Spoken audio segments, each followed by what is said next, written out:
আসসালামু আলাইকুম। সুপ্রিয় দর্শক মণ্ডলী, আপনাদের সবাইকে সাদর আমন্ত্রণ জানাচ্ছি বাংলাদেশ টেলিভিশন চট্টগ্রাম কেন্দ্র আয়োজিত স্বাস্থ্য বিষয়ক লাইভ অনুষ্ঠান স্টুডিও ক্লিনিক দেখবার জন্য। সুপ্রিয় দর্শক, আপনারা জানেন আমরা আমাদের এই অনুষ্ঠানে স্বাস্থ্য বিষয়ক নানান ধরনের সমস্যা নিয়ে আলোচনা করে থাকি এবং আপনাদের বিভিন্ন প্রশ্নের উত্তর দিয়ে থাকি। এই ধারাবাহিকতায় আমরা আমাদের এবারের বিষয় নির্বাচন করেছি মাদকাসক্তি সমস্যা ও প্রতিকার। সুপ্রিয় দর্শক, মাদকাসক্তি সমস্যা ও প্রতিকার নিয়ে আজ আলোচনার জন্য এবং আপনাদের বিভিন্ন প্রশ্নের উত্তর দেওয়ার জন্য স্টুডিওতে উপস্থিত আছেন ডাক্তার পরাগ দে, সহকারী অধ্যাপক, মানসিক রোগ বিভাগ, চট্টগ্রাম মেডিকেল কলেজ। ডাক্তার পরাগ, আপনাকে আমাদের অনুষ্ঠানে স্বাগত জানাচ্ছি। আপনাকেও স্বাগতম এবং বাংলাদেশ টেলিভিশন চট্টগ্রাম কেন্দ্রকে আন্তরিক অভিনন্দন আমাকে দাওয়াত দেওয়ার জন্য। তো আলোচনা শুরু করা যাক। ডাক্তার পরাগ, আমি প্রথমেই জানতে চাইবো আপনার কাছে যে মাদকাসক্তিটা আসলে কি? এটি কি কোনো মানসিক রোগ নাকি এটি আচরণগত সমস্যা? ধন্যবাদ। মাদকাসক্তি আসলে বেসিক্যালি যদি আমরা একটু মানে ফর্মাল ল্যাঙ্গুয়েজে বলতে চাই, মানে অ্যাকর্ডিং টু ডিএসএম ক্রাইটেরিয়া, যেটা আমেরিকান আমরা ক্রাইটেরিয়া ফলো করি, যদি কোনো একজন মানুষ টোটাল 12 মাস যদি রেগুলার মাদক নেয় এবং এই মাদক নেওয়ার কুফল সম্পর্কে সে জানার পরও সে মাদক নিতে থাকে, তার পারিবারিক সামাজিক প্রত্যেকটা ক্ষেত্রে সে ঝুঁকির মধ্যে, ঝামেলার মধ্যে পড়ে এবং সে কখনো চাওয়া সত্ত্বেও মাদক থেকে বের হয়ে আসতে পারে না এবং তার মধ্যে ডিপেন্ডেন্স এবং টলারেন্স ডেভেলপ করে যায় এবং সর্বোপরি যদি তার সব কিছু একটা ইমব্যালেন্সে পড়ে যায়, তখন আমরা সেটাকে মাদকাসক্তি বলি। আর আরেকটু যদি এক্সটেন্ডেড আকারে বলি, আপনার নেক্সট কোয়েশ্চেনটা, যে এটা কি আসলে মানসিক বা আচরণগত সমস্যা কিনা। যদি কেউ দীর্ঘদিন ধরে মাদক নেয়, তবে তার আচরণগত এবং মানসিক দুইটা সমস্যা তৈরি হবে। যদি আমি একটু এক্সপ্লেইন করে বলি, প্রথমে কিন্তু মানসিক সমস্যা তৈরি হয় না, একটু ধীরে ধীরে হয়। যেমন প্রথমে তার আচরণ পরিবর্তন হয়, সে খুব মেজাজ খিটখিটে হবে, খুব রাগ করবে, অল্পতে রাগ দেখাবে, জিনিসপত্র ভাঙচুর করতে পারে, খুব গালাগালি করতে পারে। পরবর্তীতে দেখা যায় সে আস্তে আস্তে করে হয়তো বিষণ্ণতায় পড়ে যেতে পারে, সে আস্তে আস্তে অ্যাংজাইটি ডিসঅর্ডার, প্যানিক অ্যাটাক এবং সর্বোপরি সাইকোসিস হওয়ার মতো ঘটনা ঘটে যেতে পারে। তখন সেটা মানসিক রোগে কনভার্ট হয়ে যায় বা পরিণত হয়। জি, আসলে আমাদের সমাজে বিভিন্ন ধরনের মাদক আসলে ব্যবহৃত হচ্ছে। এর মধ্যে কোন কোন মাদকটি আসলে বেশি মাত্রায় ব্যবহৃত হচ্ছে বলে আপনি মনে করেন? হ্যাঁ, আমরা যদি একটা স্টাডি নিয়ে কথা বলি, 2021 সালে national institute of mental health কর্তৃক সার্ভে পরিচালিত হয়। ওইখানে দেখা যায় প্রায় বাংলাদেশে 4.8 মিলিয়ন লোক, মানে 4.8 মিলিয়ন লোক প্রায় মাদকের সাথে আসক্ত, মাদকে। এর মধ্যে দেখা যায় কি 15 থেকে 30 বছরের মধ্যেই সবচেয়ে বেশি পরিমাণ 80% পিপল এই মাদকাসক্ত। এবং আরও যদি আমরা আরেকটু বলতে চাই, নিকোটিন হচ্ছে প্রায় 32% আসক্ত, যেটা আমরা সিগারেট বলে থাকি। এরপর হচ্ছে প্রায় গাঁজা। গাঁজা তো প্রায় 2.4 মিলিয়ন মানুষ আসক্ত। এরপর অ্যালকোহল প্রায় 2.2 মিলিয়ন লোক এবং ইয়াবাতেও প্রায় কাছাকাছি লোক আসক্ত। এগুলো আসলে একটা জাস্ট অফিসিয়াল ডাটা, কিন্তু আমার কাছে মনে হয় কি এই পিকচারটা আসলেই খুব ভয়াবহ। যেমন আমরা অনেকেই মনে করে থাকি হয়তো মাদকটা শুধুমাত্র শহরেই খুব মানে বিস্তৃত, কিন্তু একটা ভয়ের ব্যাপার হচ্ছে আমার মনে হয় বাংলাদেশে প্রত্যেকটা গ্রামে গঞ্জে, শহরে, উপজেলায়, জেলা শহরে প্রত্যেকটাতে মাদকের বিস্তৃতি ঘটনার চাইতেও বা ধারণার চাইতে ভয়াবহ। জি। আমি একটু এই পর্যায়ে জানতে চাইবো যে আসলে একজন মানুষ আসলে সাধারণত কেন মাদকে আসক্ত হয়ে পড়ে? এর পিছনে কি কোনো অনেকের দেখা যায় যে কিছু পাস্ট হিস্ট্রি থাকে যায়, অনেক স্যাড থাকে বা অনেক দুঃখ থেকে অনেকে মাদকে জড়িয়ে পড়ে। আপনি আপনার প্র্যাকটিসিং জীবনে আপনি কি আপনার উপলব্ধিটা কি? আমার উপলব্ধিটা আসলে একটু ভিন্নতর। যেমন আমরা যদি বিভিন্ন স্পেকট্রাম থেকে বলি, ধরেন একজন ছাত্র, সে কীভাবে আসক্ত হয়? ম্যাক্সিমাম যেহেতু 15 থেকে 30 বছরের মধ্যে, আমরা প্রথমে এই বিষয়ে একটু বলি। সে হয়তো গ্রাম বা কোনো একটা জেলা সদর থেকে কোনো একটা ভার্সিটিতে বা মেডিকেলে বা বুয়েটে বা কোথাও সে, অথবা কোনো একটা যেকোনো বাংলাদেশের কলেজে সে পড়ালেখা করতে গেল। তো এখানে দেখা যায় কি সে নোভেলটি সিকিং বা জিনিসটা একটু দেখার উদ্দেশ্যে বা জিনিসটা কি এই উদ্দেশ্যে সে দেখা গেল কি প্রথম দিন এই জিনিসটা অর্থাৎ একটু মাদকটা নিল। টেস্ট করে দিই। এক্স্যাক্টলি, একটু টেস্ট করে দেখি জিনিসটা কি। কারণ সবাই কিন্তু এটা কৌতূহল থেকেই। কৌতূহল থেকে, নোভেলটি সিকিং যেটা আমরা বলে থাকি। তো এই কৌতূহল থেকে সে প্রথমে নেয়, হয়তো দ্বিতীয়বারও নিল, হয়তো রিক্রিয়েশনাল টাইপ, যে সপ্তাহে একদিন বৃহস্পতিবার আমরা একটু নিয়ে দেখলাম, এরপরে আবার সপ্তাহে নিয়ে দেখলাম, কোনো একটা অফ ডেতে নিয়ে দেখলাম। সে আস্তে আস্তে দেখা যায় এটার প্রতি একটা অভ্যস্ততা কি ডেভেলপ করে যায়। এরপর সে 2 দিন পরে নেয়, এরপর সে 1 দিন পরে নেয়, এরপর সে দিনে 2 বার নেয়। এভাবে চলতেই থাকে। এটা হচ্ছে ছাত্রদের ক্ষেত্রে একটা স্পেকট্রাম। আচ্ছা, আরেকটা হচ্ছে ধরেন কারো রিলেশনশিপ কোনো ব্রেকআপ হলো, সে খুব বিষণ্ণতায় পড়ে গেল। এখন সে যেহেতু বিষণ্ণতায় পড়লো, তার কাছ থেকে হয়ে দেখা যায় পরিবার, সমাজ সবাই কিন্তু কি বিচ্ছিন্ন। এখন সে এই বিষণ্ণতা থেকে মুক্ত হওয়ার জন্য মাদক নিয়ে তার এই বিষণ্ণতাটাকে সে ভালো রাখতে চায়। এটা একটা কারণ। অনেকের দেখা যায় কি মানে দেখা যায় কি খুব রিক্রিয়েশনাল কিছু পার্টিতে, অথবা দেখা যায় কি কোনো অনুষ্ঠানে, অথবা একটু মজা করার উদ্দেশ্যে সে পার্টিতে জয়েন করলো, ওইখানে কিছু মাদক নিল। এরপর সে আস্তে আস্তে ওইখানে অভ্যস্ত হয়ে পড়ে। জি। পারিবারিক বা মানসিক কোনো কারণ কি মাদকাসক্তির ঝুঁকি বাড়াতে পারে? অবশ্যই আপনি খুব সুন্দর প্রশ্ন করছেন। অনেকগুলো মানসিক ও পারিবারিক কারণ কিন্তু মাদকাসক্তির সাথে সরাসরি জড়িত। যেমন আমরা যদি একটু বলি আমাদের সাইকিয়াট্রিতে বাইপোলার ডিসঅর্ডারে মাদকাসক্তির চান্স কিন্তু খুব বেশি থাকে। কোনো একজন যদি বাইপোলার ডিসঅর্ডার থাকে তার মানে যেকোনো কাজের প্রতি আগ্রহ বেড়ে যায়। তো দেখা যায় সে একবার যদি মাদক নেয়, সে মাদক এত রিপিটেডলি নেয় এবং ওই মাদকটা পরে দেখা যায় কি ডোপামিন রিলিজ করে এবং তার আরও বেশি পরিমাণে অ্যাগ্রেশন বেড়ে যায়। এটা বাইপোলার ডিসঅর্ডারের ক্ষেত্রে খুব ভালো ঝুঁকি থাকে। আরেকটা ঝুঁকি থাকে পার্সোনালিটি ডিসঅর্ডার। এই পার্সোনালিটি ডিসঅর্ডারে কিন্তু রোগীরা অনেক মাদক নেওয়ার চান্স থাকে। আর আরেকটা হচ্ছে ডিপ্রেশন। যখন কেউ ডিপ্রেশনে পড়ে সে মনে করে কি ডিপ্রেশন থেকে মাদক তাকে কিছুটা রিলিজ করতে পারে। তো একদিক দিয়ে দেখা যায় এই থিওরিটাকে যদি আমরা এভাবে একটু এক্সপ্লেইন করি, কিছু কিছু মাদক থাকে স্টিমুলেন্ট। তো এগুলো কিন্তু মানে একটা সময় কিন্তু এই বিষণ্ণতার চিকিৎসায় কিন্তু ম্যাথএমফেটামিন ইউজ করা হতো, যেটাকে আমরা ইয়াবার মানে সংস্করণ বলি। তো এই ম্যাথএমফেটামিন হচ্ছে একটা স্টিমুলেন্ট যেটা আপনাকে একটু জাগাবে, আপনার মন ভালো রাখবে, আপনার মুহূর্তের মধ্যে আপনাকে মানে চঞ্চল করে দিবে। তো এখন একজন ডিপ্রেসড রোগী সে যদি এই ধরনের একটা ম্যাথএমফেটামিন নেয়, সে মুহূর্তে চাঙ্গা হয়ে গেল, এটা তো সবাই চাইবে, এক্সপেক্টেড, কিন্তু সেটা একটা আর্টিফিশিয়াল ওয়েতে বা আনহেলদি ওয়েতে। তো এইভাবে সে যখন টেস্ট করতে যায় তখন তার নিশ্চয়ই ভালো লাগে। তো আবার যখন এই মাদকের মানে 24 আওয়ার পরে যখন এটা ডেক্লাইন হয়ে যায় তার ব্লাড থেকে, তখন সে আবার মনে করে কি আমি তো আবার নিলে আবার চাঙ্গা হব। এই চাঙ্গা হওয়ার জন্য কিন্তু সে আবার রিপিটেডলি নিতে থাকে, একসময় সে আসক্ত হয়ে পড়ে। আর পারিবারিক যদি কারণ আপনি এক্সপ্লেইন করেন, যদি কোনো পরিবারের কোনো বিরোধের কারণে বা কোনো ধরনের পরিবারের সমস্যার কারণে সে বিচ্ছিন্ন হয়ে পড়ে, পরিবার তাকে খুব নেগেটিভ ওয়েতে ইভালুয়েশন করে, তখন দেখা যায় সে এইসব থেকে মুক্তি পাওয়ার জন্য মাদকের দিকে ঝুঁকে পড়ে এবং সেটাকে তখন কি পরিবারের একটা অল্টারনেটিভ থিওরি হিসেবে কি নিয়ে নেয়। জি। মাদকাসক্তি মানে শরীরের কোন অঙ্গকে আসলে বিশেষভাবে ক্ষতিগ্রস্ত করে? আচ্ছা, এইটা আসলে একটু টেকনিক্যাল কোয়েশ্চেন। অনেকগুলো মাদক আসলে অনেক ধরনের ক্ষতি করে। যেমন আমি যদি খুব আপনাকে খুব কনসাস ওয়েতে বলি, যেমন একটা একটা করে যদি বলি, প্রথম ৩ টা মাদকের। ধরেন আপনি রেগুলার গাঁজা নিচ্ছেন কেউ। তো গাঁজার কারণে সবচেয়ে ভয়াবহ যেটা হয়, আপনার ফুসফুসে ক্যান্সার হতে পারে, আপনার টিউবারকুলোসিস হতে পারে গাঁজার কারণে। তো ইয়াং এজে স্ট্রোকের একটা বড় কারণ হচ্ছে গাঁজা। তারপর হতে পারে গাঁজা নিলে কিন্তু আপনার পার্মানেন্ট কিছু সেক্সুয়াল ডিসফাংশন হতে পারে। টেস্টোস্টেরন কমে যেতে পারে। এরপরে গাঁজা নিলে কিন্তু আপনার ইয়াং জেনারেশনদের ক্ষেত্রে প্রায় 6.7% সাইকোসিস হওয়ার চান্স বেড়ে যায়। মানে যেটাকে আমরা সিজোফ্রেনিয়া বা সাইকোটিক ডিসঅর্ডার বলি, ওইটা কিন্তু 6.7 গুণ বেড়ে যায়। আর যারা হালকা ইউজ করে তাদের ক্ষেত্রে এটা 3 গুণ চান্স বেড়ে যায়। সুতরাং কিন্তু মস্তিষ্কেরও কিন্তু ক্ষতি করে গাঁজার ক্ষেত্রে। আর ইয়াবার ক্ষেত্রেও ঠিক সেমভাবে যদি আমরা বলি, ইয়াবার ক্ষেত্রে সেটা বড় ঝামেলা, ইয়াং এজ স্ট্রোকের একটা বড় কারণ ইয়াবা। এবং ইয়াবা খেলে দেখা যায় আমাদের কার্ডিয়াক অনেকগুলো ইস্যু হয়, কিডনিতে অনেক ধরনের ঝামেলা হতে পারে, সেক্সুয়াল ডিসফাংশন হতে পারে এবং ইয়াবার কারণে নানাবিধ আসলে এই ক্যাটাস্ট্রফিক অ্যাকশনগুলো আসলে বলে শেষ করা যাবে না। সোজা কথা, আপনার শরীর এবং মনকে ক্ষতি করার জন্য মাদকই যথেষ্ট। আর আরেকটু যদি আমরা আরেকটু বলি যে অ্যালকোহল সবচেয়ে, যেটা মানে পৃথিবীতে সবচেয়ে বেশি পরিমাণ নিকোটিনের পরে কিন্তু অ্যালকোহল সবচেয়ে বেশি নেই। পৃথিবীতে প্রায় 400 মিলিয়ন লোক কিন্তু অ্যালকোহল নেই, 400 মিলিয়ন।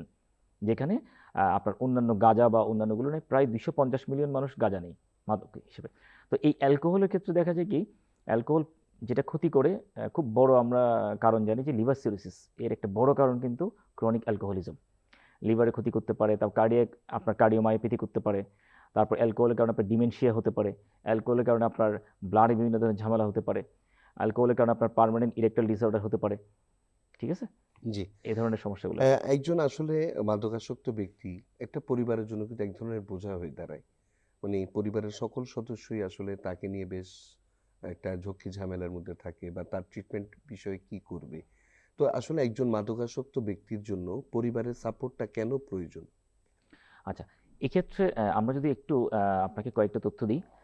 পরিবারের যদি প্রথমেই জিনিসটা ডিটেক্ট করতে পারে আর্লি স্টেজে যে ও মাদক নিচ্ছে, কিভাবে ডিটেক্ট করতে পারে? হঠাৎ তার আচরণের পরিবর্তন। সে চুপচাপ হয়ে যায়, রুমের মধ্যে নিজেকে বন্দি করে রাখে। তার বন্ধু-বান্ধব আসে, হয়তোবা রুমের মধ্যে ঢুকে তারা নিজেরা সময় স্পেন্ড করে আবার চলে যাচ্ছে। সে নির্দিষ্ট সময় তার রুম থেকে বেরোচ্ছে, হয়তো সন্ধ্যা ৭টায় বের হয়। তার রুমের মধ্যে অনেক ফয়েল পেপার, সিগারেটের বিভিন্ন কনটেন্ট অথবা দেশলাই কাঠি পাওয়া যাচ্ছে, অথবা সে টাকা পয়সা একটু বেশি খরচ করতেছে, অহেতুক টাকা নিচ্ছে। এই জিনিসগুলো কিন্তু প্রাইমারি কতগুলো সাইন যে সে মাদক নেওয়ার ক্ষেত্রে এগুলো যৌক্তিক আচরণ করতেছে। তখন যদি আমরা ইনিশিয়ালি তাকে ওই অবস্থা থেকে একটু যদি বের করে আনতে পারি, তাহলে কিন্তু ব্যাপারটা এত জটিল হয় না। তো এখন পরিবার যদি ডিটেক্ট করতে না পারে অথবা পরিবার বুঝেও না বুঝে, তখন এই মাদকের ব্যাপারটা কিন্তু খুব তীব্রতর পর্যায়ে, খুব অ্যাগ্রেসিভ ওয়েতে কিন্তু কি চলে যায়। তখন দেখা যায় তার নানা ধরনের কমপ্লিকেশন ডেভেলপ করে, তাকে হয়তো হাসপাতালে ভর্তি করতে হচ্ছে। সে পরিবারের মধ্যে একটা মারাত্মক ধরনের একটা বিশৃঙ্খলা তৈরি করে ফেললো এবং হানাহানি, মারামারি বা আত্মহত্যা অথবা অন্যকে হত্যা করার মতো ঘটনা কিন্তু ঘটে যায়। তো আমরা যদি প্রাইমারি ফ্যাক্টর বলি যে পরিবার যদি এটাকে প্রাথমিক অবস্থায় ডিটেক্ট করতে পারে, এটা কিন্তু ভালো হওয়ার সম্ভাবনা প্রায় 60 to 80%, গবেষণা তাই বলে। শুধুমাত্র পরিবার যদি ডিটেক্ট করতে পারে প্রাথমিক অবস্থায়। জি। তবে আমরা আসলে অনেক ক্ষেত্রেই দেখছি যে অনেক মাদকাসক্ত ব্যক্তি পুনর্বাসন কেন্দ্রে যান, সেখানে একটি নির্দিষ্ট সময় পর্যন্ত তারা চিকিৎসা নেন, ফিরে আসেন, আবার তারা মাদকাসক্ত হয়ে পড়েন। এই ব্যাপারটা একটু আপনার কাছে জানতে চাচ্ছি যে হ্যাঁ, কেন এই ঘটনাটা পুনরাবৃত্তি হয়? হয়। আসলে মাদকের ক্ষেত্রে আমরা যদি বলি যে ২ ধরনের রেমিশন। একটা বলি যে আর্লি রেমিশন, একটা সাস্টেইন রেমিশন। রেমিশন বলতে সে কতটুকু আসলে ভালো হচ্ছে।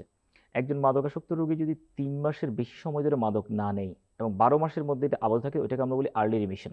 মানে সে ৩ থেকে ১২ মাসের মধ্যে আছে। আর ১২ মাসের পর কিন্তু সে সাস্টেইন রেমিশন।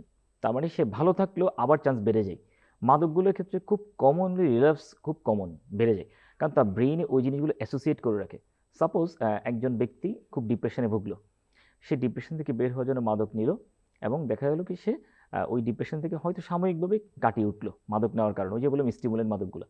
তার মধ্যে একটা ব্রেইন অ্যাসোসিয়েট করে ফেললো যে তুমি ডিপ্রেশনে ছিলে, মাদক নিলে ডিপ্রেশন তুমি ভালো হয়ে গেলে। এরপর সে যখন একটা পরিবারের সান্নিধ্যে আসলো, পরিবার ডিটেক্ট করলো, তাকে হয়তো রিহ্যাব সেন্টারে দিল, ডক্টর দেখালো, সে ভালো হলো, সো অন। এরপরে দেখা যায় সে যখন আবার কখনো ডিপ্রেশনে পড়ে, তার ব্রেইন তো অ্যাসোসিয়েট হয়ে গেছে যে আমি ডিপ্রেশনে পড়লেই কি মাদক নিলে আমি সুস্থ হব। সে তখন আবার নেওয়ার একটা আগ্রহ তৈরি হয়। আবার দেখা যায় কি সে যখন হয়তো রাস্তায় বেরোলো, তার কোনো একটা মাদক নেওয়ার যে সঙ্গী বা অ্যাকম্পানি কাউকে দেখলো, সে বলল চল দোস্ত আমরা একটু ঘুরে আসি। এই ঘুরে আসতে গিয়ে বিপদ, আবার দেখা গেল সে স্লিপ করলো। অথবা কোনো একটা রিক্রিয়েশনাল প্রোগ্রাম, সবাই মিলে এক হলো, এখন সে তো না বলতে পারে না। বেসিক্যালি মাদককে যখন সবাই একসাথে হয় তখন কিন্তু কেউ না কথাটা উচ্চারণ করতে পারে না। তখন দেখা যায় কি ওই শখের বসে বা ঝোঁকের বসে আবার নিয়ে নিতে হয়। এই যে একবার নিল, ব্রেন আবার কি করলো, তাকে আবার অ্যাক্টিভেট করলো, বারবার করে নিতে হচ্ছে। এগুলোই মূলত হচ্ছে কারণ। জি। এই পর্যায়ে একটু জানতে চাইবো যে ডিটক্সিফিকেশন বলতে আসলে কি বুঝায়? আমরা অনেক সময়ই এই শব্দটা শুনে থাকি যে তাকে ডিটক্স করা হবে বা এই প্রক্রিয়াটি সম্পর্কে একটু আচ্ছা, আপনার কাছে জানতে চাচ্ছি। ডিটক্সের প্রক্রিয়াটা আসলে একটু যদি বলি আমরা একটু কিছুটা জটিল আবার কিছুটা সহজ। জটিল বলবো এই অর্থে, ডিটক্স মানে হচ্ছে আপনার টক্সিনকে বডি থেকে রিমুভ করা। সোজা বাংলায় যদি আমরা বলি যে মাদকাসক্তির যে টক্সিন ওইটাকে বডি থেকে রিমুভ করার প্রক্রিয়াটাকে আমরা বলি ডিটক্সিফিকেশন। এটা একেকটা ড্রাগে ডিটক্স আসলে একেক রকম। বেসিক্যালি আপনার অ্যালকোহল এবং হিরোইন এই ২ টার ক্ষেত্রে খুব স্ট্রিক্টলি আপনাকে ডিটক্স করতে হবে।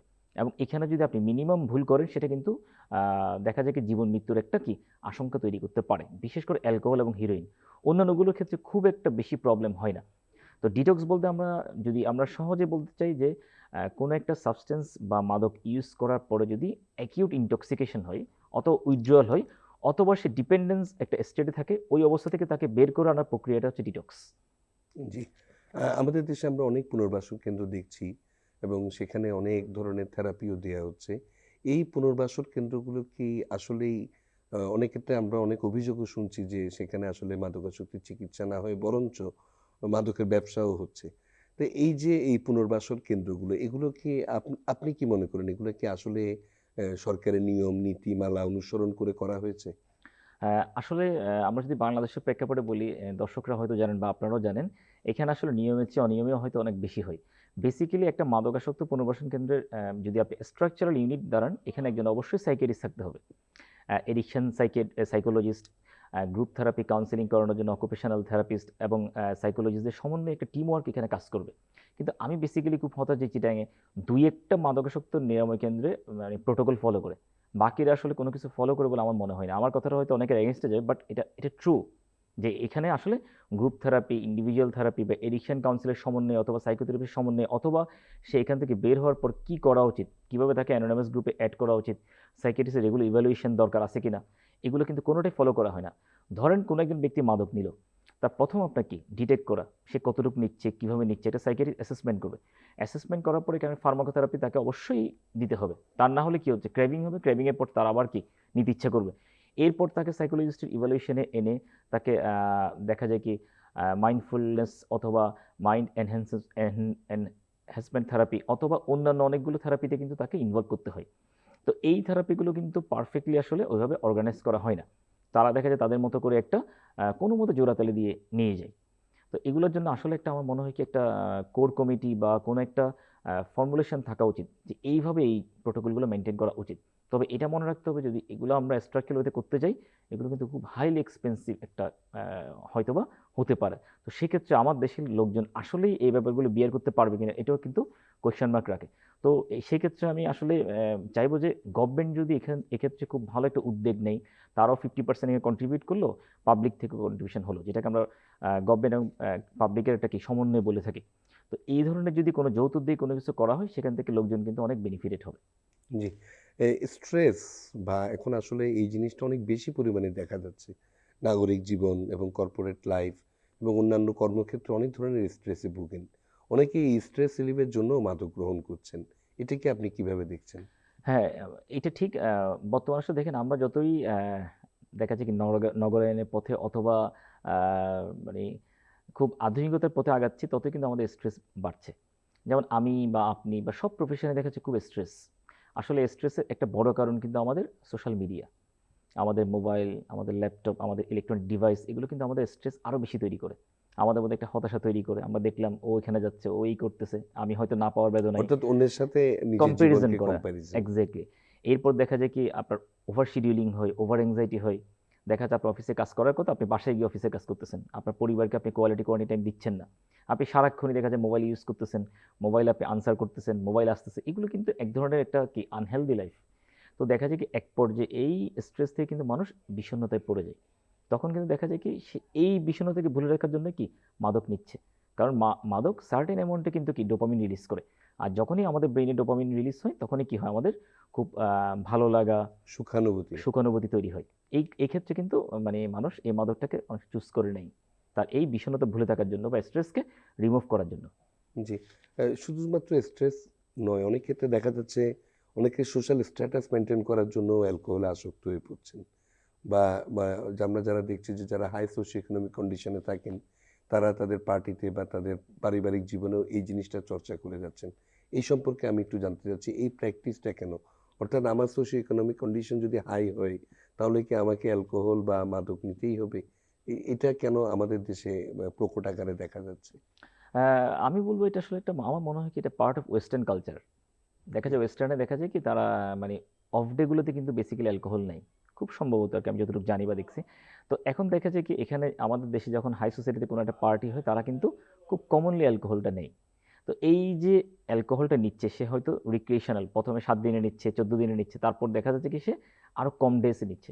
২ দিন পর, ৩ দিন পর অথবা ৪ দিন পর। তো এই ক্ষেত্রে তারা কিন্তু একটা দীর্ঘমেয়াদী আসক্তিতে জড়িয়ে যাওয়ার চান্স থেকে যায়।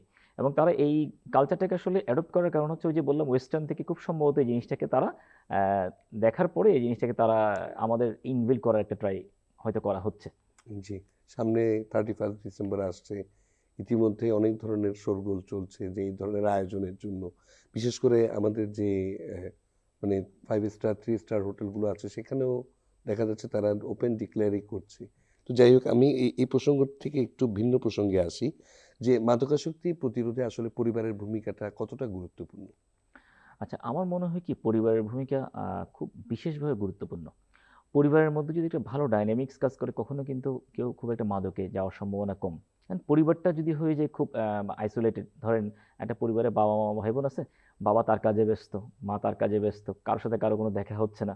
একসাথে এটলিস্ট বসেও হয়তো ওদের খাওয়া-দাওয়া করা হচ্ছে না না। এখন তো এটাও হচ্ছে না যে পারিবারিক এক্সাক্টলি। কাঠামো চলছে হ্যাঁ, তাতে তো আসলে দেখা যাচ্ছে সবাই ডিভাইসে আসক্ত হয়ে হ্যাঁ, চারজন চারটা ডিভাইস নিয়ে বসে রাইট আছে। এক্সাক্টলি। তো এই যে বিষয়টা একটু আপনার কাছে জানতে হ্যাঁ। চাচ্ছি। তো আমরা যদি বলি যে পরিবার যদি আরেকটু স্ট্রাকচারাল একটা ডায়নামিক্স মেইনটেইন করে, যেমন ধরেন আমরা এট লিস্ট ৪ বেলা খাওয়ার মধ্যে যদি ৩ বা ২ বেলা খাবার একসাথে সবাই বসে টেবিলে খেতে পারি, যেটা আগে আমরা দেখতাম। নির্দিষ্ট সময় ঘুম থেকে ওঠা, সকাল ৮ টায় নাস্তা করা, দুপুরে হয়তো যদি কেউ ওয়ার্কিং থাকে তাহলে তো আর খাওয়া সম্ভব না। সন্ধ্যায় সবাই একটু নাস্তা করা, রাত্রে একসাথে ডিনারটা কমপ্লিট করা এবং ওই ফাঁকে গল্পগুজব করা বা এরপরে দেখা যেত কি খাওয়া-দাওয়ার পরে সবাই মিলে একটু টিভি দেখা, একটা প্রোগ্রাম দেখা। তারপর একটু আড্ডা দেওয়া, কথাবার্তা বলা, আজকে অফিসে কি হলো, তার আম স্কুল বা কলেজে কি অবস্থা হলো, সবার সাথে কেমন ইন্টারেকশন হলো, এই জিনিসগুলো হয়তো আমরা আগে শেয়ার করতাম। এখন তো শেয়ার করা দূরে থাক, জাস্ট হয়তোবা আমি খাওয়া-দাওয়া করে কোনোমতে নিজের রুমে গিয়ে WhatsApp ইউজ করা, Facebook ইউজ করা, সোশ্যাল মিডিয়াতে চলে যাওয়া। তো এই যে একটা মানে পরিবারের মধ্যে একটা ডিসইন্টিগ্রেশন হচ্ছে, এই ক্ষেত্রে কিন্তু এটা মাদকের ঝুঁকি অসম্ভব বাড়াচ্ছে। তো যদি পরিবারের মধ্যে এই অ্যালাইনমেন্টটা থাকে যে আমরা সবাই একসাথে একটা নির্দিষ্ট সময় ব্যয় করব, সপ্তাহে ১ দিন আমরা ঘুরতে যাব, কোনো পারিবারিক গেট টুগেদার যেকোনো প্রোগ্রাম আমরা সবাই একসাথে অংশগ্রহণ করব। পরিবারের সবার মধ্যে আমাদের একটা মানে নিজেদের স্ট্রেস অথবা কোনো ধরনের কোনো কষ্ট থাকলে সেগুলো ইমোশন রিলিজ করা, সবার সাথে একটা অ্যাটাচমেন্ট ভালো থাকা, এই জিনিসগুলো যদি ভালো থাকে তাহলে অবশ্যই মাদক থেকে দূরে থাকা সম্ভব।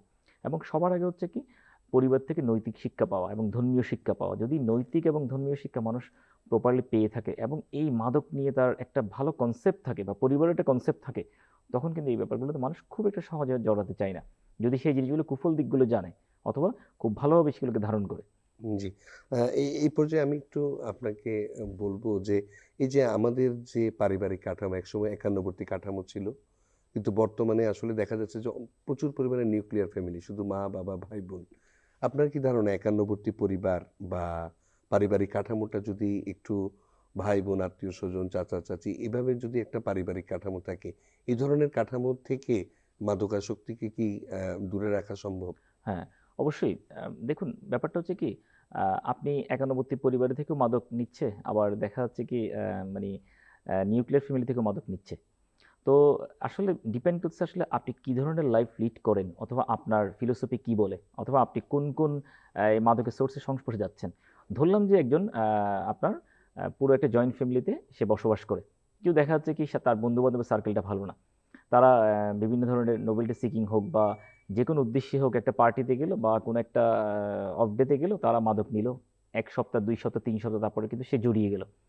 কিন্তু যদি দেখা যায় কি সে ওই পরিবারের ওই আবহাওয়াটা একটু ধারণ করে অথবা একবার মাদক নেওয়ার পর সে শেয়ার করে যে না আমার তো এরকম একটা নিতে হলো, তখনই তার পরিবার খুব সিরিয়াস এবং জিনিসটাকে খুব গুরুত্ব সহকারে নেয়, তাকে এই জিনিসগুলো অবহিত করে, তখন কিন্তু এই জিনিসগুলো থেকে কি সরা সম্ভব। তো বেসিক্যালি যেসব পরিবারে খুব জয়েন্ট ফ্যামিলি আমরা বলি, ওখানে যদি ফ্যামিলি ডাইনামিক্স ভালো থাকে, সবার সাথে সব কিছু শেয়ার হয়, ইমোশন রিলিজ করা যায় অথবা তাদের মধ্যে একটা ভালো একটা কাঠামো বিরাজ করে, তখন কিন্তু এই মাদক নেওয়ার চান্সগুলো কিন্তু কিছুটা হলেও কমে যায়। জি।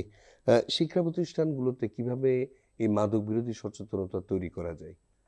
আচ্ছা, আমার মনে হয় কি শিক্ষা প্রতিষ্ঠানগুলোর যেটা মেইন বেসিক রোল, প্রত্যেকটা টিচার বা প্রত্যেকটা অর্গানাইজেশনের প্রধানকে এই বিষয়ে একটা উদ্যোগ নেওয়া উচিত। অন্তত প্রতি সপ্তাহে ১ দিন করে এই মাদক রিলেটেড অথবা এই সাবস্টেন্স অথবা এই মানে ডিভাইস রিলেটেড এই জিনিসগুলো সবাইকে একটু অবহিত করা উচিত। অথবা এটাও করা যেতে পারে মাসে ১ বার বা ৩ মাসে ১ বার করে একটা প্যারেন্টস ডে করা উচিত। সকল প্যারেন্টসদেরকে নিয়ে সবাইকে নিয়ে যদি আমরা এই জিনিসগুলো একসাথে মোকাবেলা করতে পারি বা তাদেরকে ইনফর্ম করতে পারি যে আপনার ছেলের প্রতি একটু গুরুত্ব রাখেন, সে ডেইলি রেগুলার কোথায় যাচ্ছে না যাচ্ছে, কোন বন্ধু বান্ধবের সাথে মিশতেছে, কিভাবে সে ঘরে আসতেছে, সে একই টাইমে বাইরে বের হয় কিনা, বেশি টাকা পয়সা নিচ্ছে কিনা, ঘরে নিজেকে সে আইসোলেট করে রাখে কিনা, মানে মাদকের যে আর্লি সাইন, এগুলো যদি আমরা একটু ডিটেক্ট করতে পারি বা পরিবারকে বোঝাতে পারি বা পরিবারকে এই নিয়ে আমরা ইনফর্ম করতে পারি, তবে ডেফিনেটলি পরিবারও যদি সচেতন হয়, তাহলে অবশ্যই কি স্কুলের মাধ্যমে কিন্তু একটা ভালো ইন্টারভেনশন সম্ভব। জি। কর্মস্থলে অনেকেই দেখা যাচ্ছে মাদক নিচ্ছে বা কর্মক্ষম থাকা অবস্থাতেই মাদক নিচ্ছে। এই ব্যাপারে মানে কর্মক্ষেত্রে এই বিষয়ে কি কোনো নীতিমালা প্রণয়নের প্রয়োজন আছে বলে আপনি মনে করেন? হ্যাঁ, আসলে দেখেন এই নীতিমালা প্রয়োজন কিনা সেটা আমাদের নীতি নির্ধারক মানে পর্যায়গুলো আসলে আলোচনা করবে। তবে আমার মনে হয় কি প্রত্যেকটা কর্মস্থলে বা প্রত্যেকটা জায়গাতে কিন্তু আপনার ডোপ টেস্ট করা উচিত। যেটা এখন কিন্তু রিসেন্টলি কিন্তু পুলিশে করা হচ্ছিল এবং আপনি হয়তো জেনে থাকেন জি। পুলিশের অনেক সদস্যই কিন্তু ডোপ টেস্টের পুলিশের মাধ্যমে বাদ এবং গেছে। এবং পুলিশের অনেক সদস্য ডোপ টেস্টে পজিটিভ এসেছে। এক্সাক্টলি এবং ইদানিং যে গভর্নমেন্ট নিয়োগগুলো হচ্ছে বিসিএস থেকে শুরু করে সবগুলো নিয়োগ কিন্তু হচ্ছে। তো সেম ভাবে যদি আমরা যেকোনো সরকারি বেসরকারিতে প্রতি মাসে করে একবার ডোপ টেস্ট করাতে পারি, তখন কিন্তু এই হারটা প্রায় অনেকটুকু কমে আসবে। কারণ সে জানে যে ডোপ টেস্টে যদি সে নেগেটিভ হয় বা পজিটিভ হয়, তার মানে সরি পজিটিভ হয়, তাহলে তার জন্য একটা কি খারাপ একটা পানিশমেন্ট ওয়েট করতেছে। জি। তো এই ভয় থেকে কিন্তু অনেকে কি এই জিনিসটা হয়তো এই নিবে না। ডোপ টেস্টটা সম্পর্কে আমরা জানতে চাচ্ছি। আসলে হুম, ডোপ টেস্ট আমরা পত্র-পত্রিকায় পড়ি হুম। বা আপনার হয়তো মনে আছে আমাদের বিখ্যাত ফুটবলার ম্যারাডোনা ডোপ ম্যারাডোনা, হ্যাঁ। টেস্টে পজিটিভ হয়ে বিশ্বকাপ থেকে তাকে বিদায় নিতে হয়েছিল। এই ডোপ টেস্ট জিনিসটা কিভাবে করা হয় এবং এটি আসলে কিভাবে আমরা বুঝবো যে এই ডোপ টেস্টে উনি পজিটিভ এই কারণেই? হ্যাঁ। একটু ডোপ টেস্টটা সম্পর্কে। আচ্ছা, ডোপ টেস্টটা বেসিক্যালি করা হয় আপনার ইউরিনের মাধ্যমে। আমরা যখন কোনো একটা ব্যক্তিকে সাসপেক্ট করি যে মাদকাসক্ত, সে যদি স্বীকার না করে, সে যদি স্বীকার করে তাহলে আর টেস্টের দরকার হয় না। আর সে যদি আমার মনে হচ্ছে কি সাসপেক্টেড বাট সে কোনো কারণে হাইড করতেছে অথবা প্যাথোলজিক্যাল লায়ার, সে কোনোভাবেই বলবে না। তখন আমরা বলি যে ইউরিনের মাধ্যমেই urine for amphetamine, cannabinoid, opioid, মানে যে মাদকগুলো আমরা সাসপেক্ট করি ৫টা মাদকের আমরা নাম লিখে দিই এভাবে। হয় ডোপ টেস্ট লিখি, না হলে আমরা লিখি যে urine for amphetamine, cannabinoid, opioid, benzodiazepine, alcohol এভাবে লিখে দিই। তখন ইউরিনে ওই আমরা তো যেকোনো কিছুই নিই না কেন সেটা ইউরিনের মাধ্যমে কিন্তু এক্সক্রিট হয় বডি থেকে। তো এক্ষেত্রে দেখা যায় কি গাঁজা যদি কেউ নেয় 28 ডেজ পর্যন্ত ইউরিন টেস্ট করলে পাওয়া যায়। আর এটি অন্যান্য গাঁজার ক্ষেত্রে। গাঁজার ক্ষেত্রে, আর অন্যান্যগুলোর ক্ষেত্রে প্রায় 72 to 96 আওয়ারের মধ্যে এটা পজিটিভ হয়। অ্যালকোহলের ক্ষেত্রে অ্যালকোহলের ক্ষেত্রে 72 ঘন্টা। এই অর্থাৎ তো 72 ঘন্টা পরে খুব একটা সম্ভাবনা কমে যায়। জি, এখন আসলে ডিপেন্ড করে সে কতটুকু নিচ্ছে। সে যদি খুব হেভি ইউজার হয় হয়তো 72 ঘন্টা পরও আপনি পেতে পারেন। যদি মাইল্ড ইউজার হয়, কম ইউজ করে 72 ঘন্টার মধ্যে আপনি পেয়ে যাবেন। অর্থাৎ 72 ঘন্টার মধ্যে অ্যালকোহলের থেকেও আর হ্যাঁ, বোঝা যাচ্ছে না। হ্যাঁ। জি। এই ক্ষেত্রে আমি একটু জানতে চাইবো যে এই মাদকাসক্তি প্রতিরোধে আইন শৃঙ্খলা রক্ষাকারী বাহিনীর ভূমিকা আসলে কতটুকু গুরুত্বপূর্ণ? যদিও আমরা দেখতে পেলাম কিছুদিন আগে যে আইন শৃঙ্খলা রক্ষাকারী বাহিনীর অনেকেই মাদকের সাথে যুক্ত হয়ে আছেন। তাদের ভূমিকাটা আসলে কতটুকু কার্যকর এই বিষয়ে আপনি যদি একটু বলতেন। হ্যাঁ, আমি ব্যক্তিগত হয়তো সাইকিয়াট্রি থাকার কারণে আমি অনেকগুলো মাদকাসক্তি প্রোগ্রাম প্লাস দ্রব্য নিয়ন্ত্রণ অধিদপ্তরের অনেকগুলো প্রোগ্রামে আমি অংশগ্রহণ করি। তো আমার কাছে যেটা মনে হয় যদি আপনি সাপ্লাই চেইনটাকে ব্রেকডাউন করে দেন তাহলে কিন্তু মাদকের লেভেলটা জিরোতে নেমে আসবে। আপনি একটু যদি দেখেন আমাদের ম্যাক্সিমাম ইয়াবা কিন্তু ঢুকে হচ্ছে মায়ানমার সীমান্ত দিয়ে। ভারতের থেকে অনেকগুলো সীমান্ত আছে যেখানে আসে। তো আপনি সীমান্তটাকে যদি খুব স্ট্রিক্টলি সিল করে দিতে পারেন, সীমান্ত হয়তো বাংলাদেশে আমার জানা মতে ৪,৪০০ সামথিং। এর মধ্যে মায়ানমারের সাথে সম্ভবত ৩০০, বাকিগুলো ইন্ডিয়ার সাথে। তো আপনি এই বর্ডার যদি স্ট্রিক্টলি সিল করে দিতে পারেন, আমার মনে হয় কি 90-95% মাদকদ্রব্য মানে ওইখানেই কিন্তু ধ্বংস হয়ে যাবে। মানে মূল কথা হচ্ছে আপনি সাপ্লাই চেইন থেকে আপনার কি ব্রেকডাউন করতে হবে। সাপ্লাই চেইন যদি ব্রেকডাউন করতে হয় আমাদের যে বর্ডার গার্ড, আমাদের যে কোস্ট গার্ড, আমাদের যে পুলিশ, আমাদের র্যাব বা অন্যান্য আইনশৃঙ্খলা বাহিনী যদি খুব স্ট্রিক্টলি জিরো টলারেন্স প্রয়োগ করে তাহলে কিন্তু এটা সম্ভব। আপনি হয়তো আমি জানি না এই কথাটা কতটুকু মানে এখানে সামঞ্জস্য আসবে। ফিলিপিনে খুব সম্ভবত দুতার্তে নামে একজন ছিল তাদের রাষ্ট্রনায়ক। সে কিন্তু মাদকের বিরুদ্ধে জিরো টলারেন্স গ্রহণ করছিল এবং এটা অনেক বিতর্কিত ব্যাপার। সে দেখা গেছে কি মাদককে নিয়ন্ত্রণ করার জন্য অনেকগুলো মানে খুব ম্যাসিভ ধরনের বড় বড় অ্যাটাক মানে করা হয়েছিল এই ফিলিপাইনে এবং এটার কারণে কিন্তু প্রায় 80% মাদক কিন্তু নেমে আসছে মানে মানে কমে গেছে মাদক নেওয়ার হার। তো এটা একমাত্র কিন্তু তার ওই অ্যাগ্রেসিভ এবং অনেকগুলো অবশ্য এখানে এক্সট্রাজুডিশিয়াল কিলিংও ছিল, বিশেষ করে যারা খুব দেখা যায় কি মাদক সম্রাট বলি আমরা বা আসলে আমরা তো এই মাদকের হ্যাঁ এই জিনিসটা তো পরিচালনাই করে মাফিয়া। কারণ এক্স্যাক্টলি তাদের দ্বারাই তো আসলে হ্যাঁ এই জিনিসটা এক্স্যাক্টলি হচ্ছে। এই মাফিয়াগুলোকে যখন দুতার্তে ডিরেক্টলি দেখা গেল কি মানে তাদের উপর অ্যাটাক করা হলে এটা নিয়ে অনেক বিতর্কিত একটা অবস্থা তৈরি হয়, কিন্তু এন্ড অফ দ্য ডে দেখা যায় কি আসলেই ব্যাপারটা পজিটিভ, মানে প্রায় 80% মাদক নেওয়ার হারটা রিডাকশন হয়ে যায়। তো আমরা বলতেছি না যে এভাবে করতে হবে, কিন্তু আমরা যদি প্রপারলি খুব মেটিকুলাসলি এই জিনিসগুলোকে অবজার্ভ করি বা এই নিয়ে একটা আলাদা সেল তৈরি করা এবং অবশ্যই এখানে জনগণ অংশগ্রহণ লাগবে। কোনোভাবেই কিন্তু শুধুমাত্র যে আইনশৃঙ্খলা বাহিনী এটা পারবে তা না। আপনি যদি সতর্ক না হন বা আপনার টোটাল ইউনিট যদি সতর্ক না হয় তাহলে কিন্তু এই জিনিসগুলো কখনোই কি সম্পূর্ণরূপে নিয়ন্ত্রণ করা যাবে না। জি।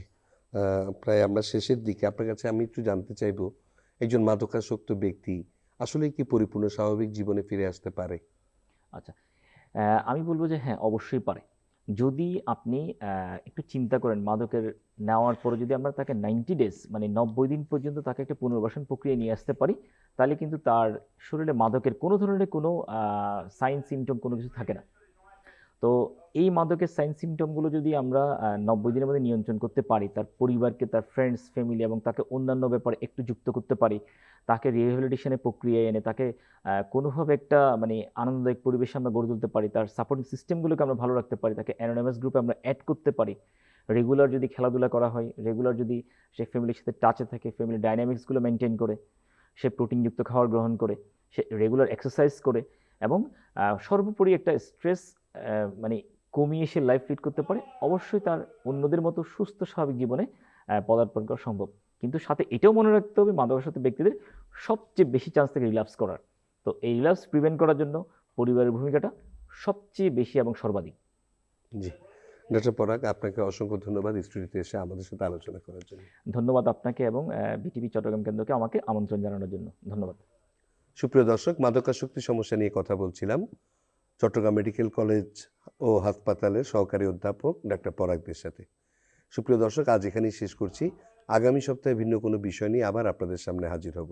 সেই পর্যন্ত আপনারা ভালো থাকুন, থাকুন নিরাপদে। আল্লাহ হাফেজ।